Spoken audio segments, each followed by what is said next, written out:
So, as much as I like to complain about philosophy and logic, um, and I like to claim that economics is a better form of reasoning, the truth is it's a subset of philosophy. It's part of philosophy.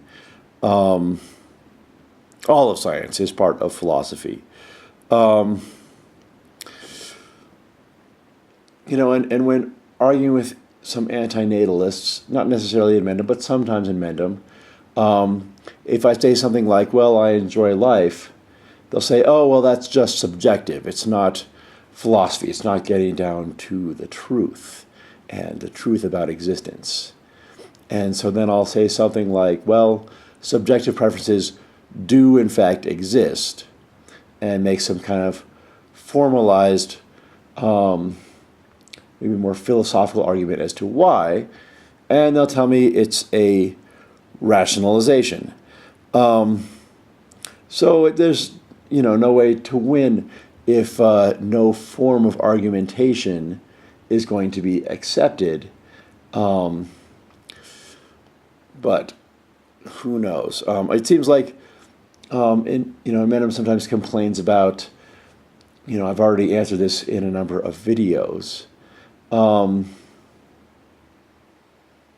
and so I don't think that there's a particular form of argumentation that he will accept. Um, and he certainly, has been critical of my economic thought in the last video. One thing he said was it doesn't recognize extortion or coercion.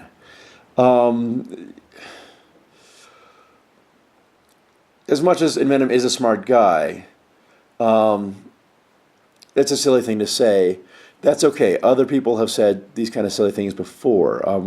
A common one is economics does not understand the value of happiness, when really economics is mostly focused on happiness. That's kind of the goal of economics, is to try and make things better for people.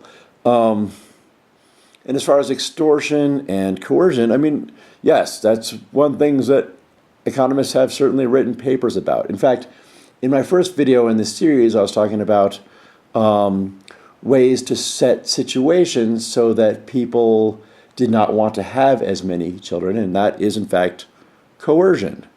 So when you say something like the game isn't fair without fair starting points, what you're doing is economics. In fact, distinguishing between filling needs and projected desires, and making that distinction, you're doing economics. Right there, you're forming sets, and that's part of math. And economics is often, but not solely, doing things with some mathematical reasoning to try and justify our claims, both with mathematical models and with statistical empirics. But I haven't really talked much about that side of it in these videos. I'm mostly on the theoretical side, where we come up with theories and try and build the models in order to quantify those theories so that they can be tested with statistics. What economics is not is the promotion of capitalism. And there's a lot of people on YouTube that would like to convince you it is. They'll say things like, well, if you're not promoting capitalism, then you don't understand basic economics. And, when they say that, I'm just like, oh, geez, it seems that you don't understand intermediate economics, where we've, and even in basic economics, where we label and have identified various ways that the free market fails, one of which is externalities like pollution, which we might get into at the end of this video, if time permitting. These people are mostly agenda setters. What they're wanting to do is to have you believe in the free market so that you do not seek the government for consumer protection laws. Meanwhile, they have their lobbyists up on Washington trying to pass laws that favor them. So, when you say, economics is the promotion of capitalism, or people that say that, it seems like they don't understand the very basic part of economics. The very fundamental thing about it is that there are trade-offs between all things. Capitalism has good parts to it, and it has parts that really, really piss me off. So it's not about yes or no answers. It's about how much, and the answer is always the same. The marginal benefit equals the marginal cost. Now, Inmendham says that this standard is too low. Well, I say this standard is precisely right. If the benefits are greater than the cost, then we want to do more of it. And costs include suffering. We'll get into that on the next slide. But if to say this, any cost is not worth paying, regardless of any amount of benefit, well, I would say that standard is too high. So, doing economics, I agree with this of building these sets of values. That we can have two types of value: the value that, or happiness, right? Happiness that is from filling needs, and happiness beyond filling those needs. Happiness that's more, they call it superfluous, and I would call it surplus. The definition of surplus is in excess of what is required. And I'd say surplus happiness is what makes life worthwhile and gives it purpose. I prefer not to need to eat, because then I could spend less time doing it and more time pursuing whatever it was I wanted to do. Providing I'm not hurting somebody else in that and whatnot. If I have time beyond filling needs, then I can pursue these higher desires that I choose. And yes, for some, that includes football. Now, football might have detriments on people that are not participating in the football, and we will get into that on a later slide. But the act of enjoying football in itself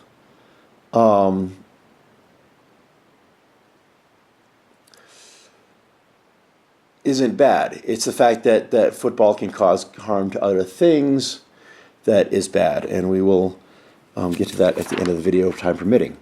So, Inmendham had asked, what is the point, or what is the meaning of assigning value? Like, why would I care about this? So there's costs and benefits, and these don't equal out-of-pocket cash, right? Inmendham, I had a slide on my last video about how to evaluate risk, and it was a simple game of here's the idea of evaluating risk, and $1 to play the game, and you might win $5 to play if you play the game, but there's only 1 out of 6 chance of getting that $5. And he doesn't see cancer victims in that. But cancer is a risk, and we would evaluate it the same way. The costs and benefits I'm talking about are joys and hardships. Like the cost of an apple on a hill is walking up that hill, the time and effort it would take to get that apple. Now, all this pain and effort, etc., is measurable in money. It's the markings on the scale that Hythloday was asking about. Like, what are the markings on the scale? These can all be measured in money because people are willing to pay for gaining happiness and to avoid suffering. They will buy things that make them happy. They will buy things like aspirin to avoid suffering. And so we assign value to things, including life itself. In the last video, we talked about, I threw out $3 million or $3.5 million as the value of human life. Inmendham threw out a couple other values like 10 cents and negative values. And also talked about nil. If you don't assign a value to life, that's basically using zero in the calculations. So some of these calculations, right, are for compensation. And if the value of life is negative, and I drop a refrigerator on your head and kill you, then you owe me money.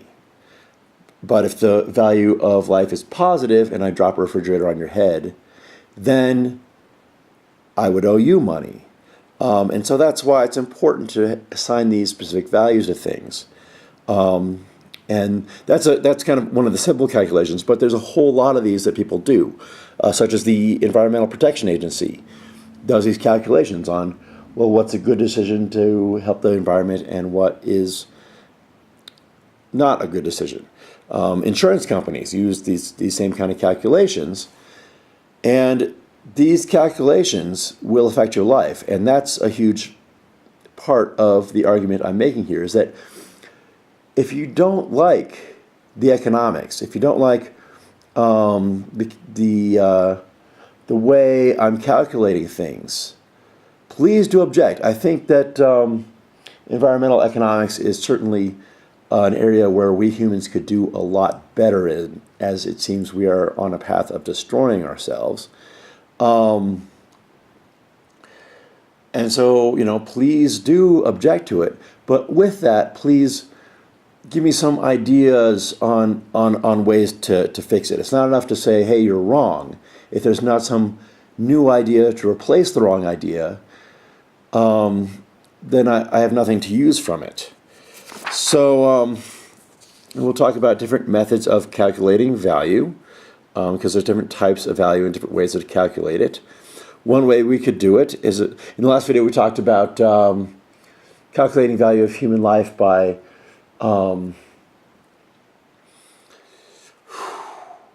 seeing what someone would take for a risky job and then multiplying that by the risk of the job. Another way is from willingness to pay, right? And this is defined as use value plus option value plus non-use value. So use value is something we would get direct use out of something. So for instance, I'm using this video camera right now, and so I get use value out of the video camera. An option value is maybe I'm not using something right now, but I want to have the option to use it in the future. Such as a cell phone that I have stopped using but have not thrown away, just in case some app comes out or so I have some use for it in the future.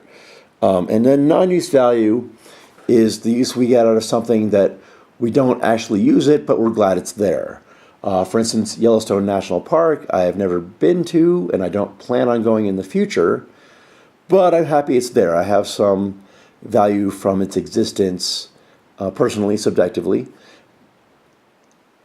even though I'm not actually going to use it. And this calculation, the willingness to pay, is used to calculate the value of animal life.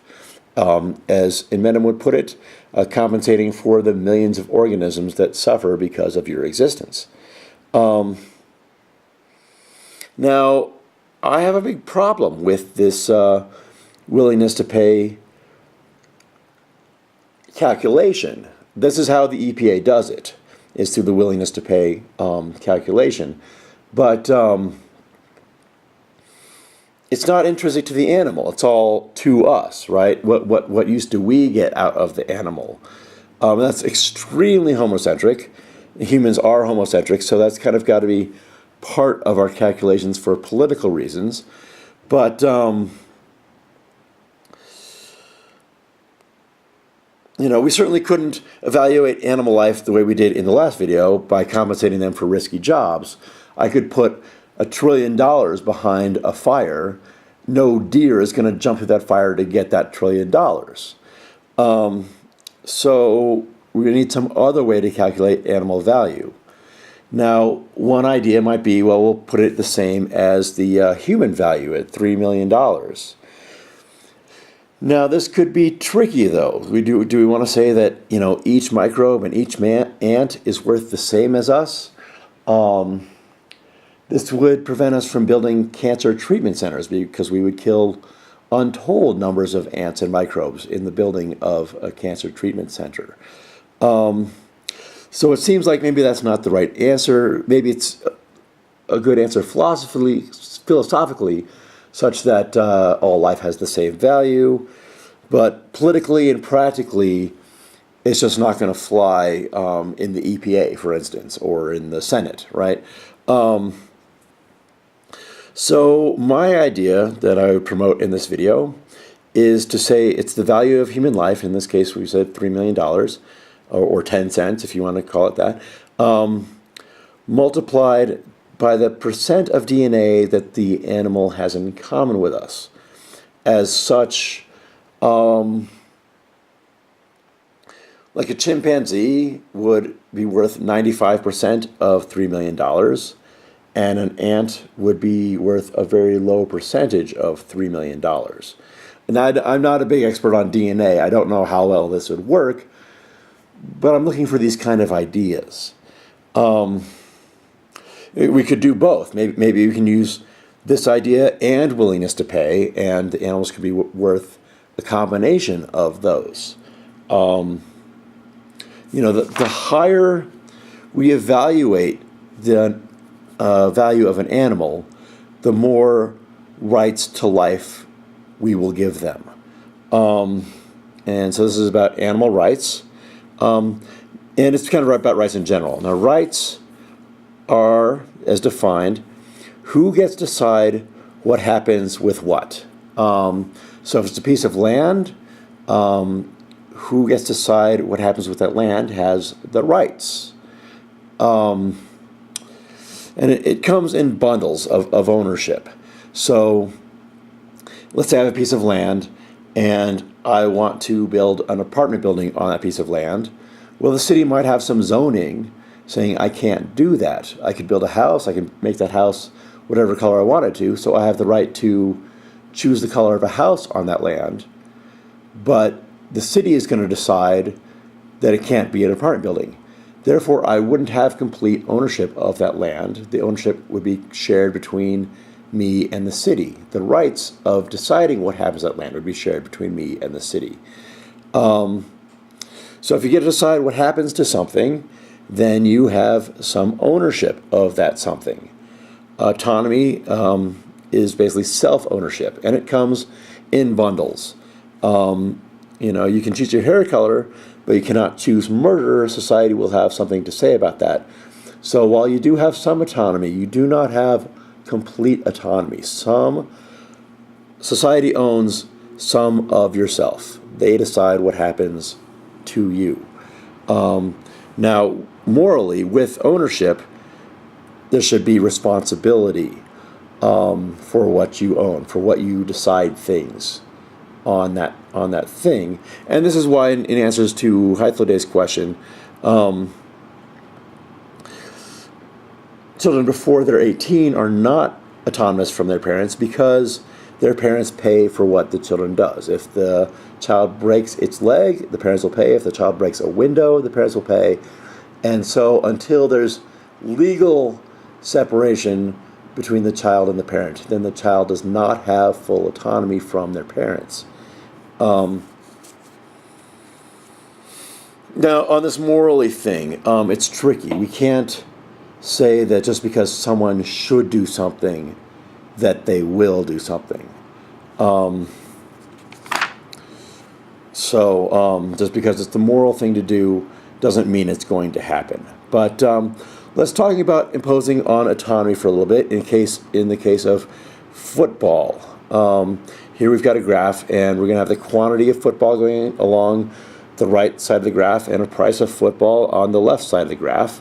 It's basically a supply and demand graph. Here is the supply function for producers of football. And then here would be the demand function for consumers of football. And right here in the middle, where these lines intersect, where they have equality, is where the marginal benefit equals the marginal cost privately for the people involved with this transaction.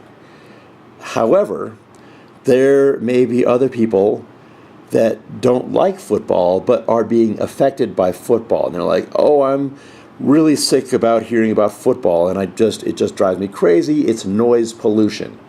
And we calculate this as $50,000 or $50 million or whatever, some number. One solution to deal with pollution in economics is called a Pigovian tax.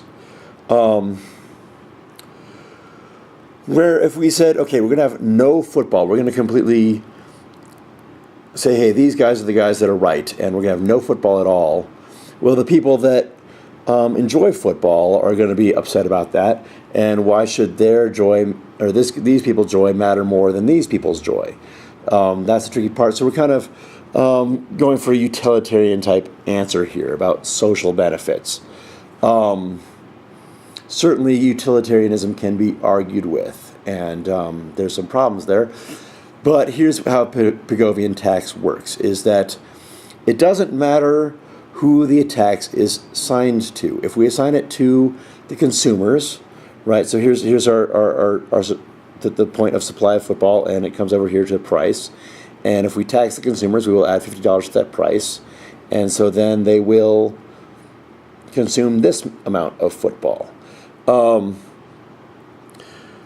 Now, if we instead, which will lead to this quantity of football, if we tax the producers, that will raise their cost, and their supply curve will shift up here and go through that same point and come down and still result in that same quantity of football and that same price of football.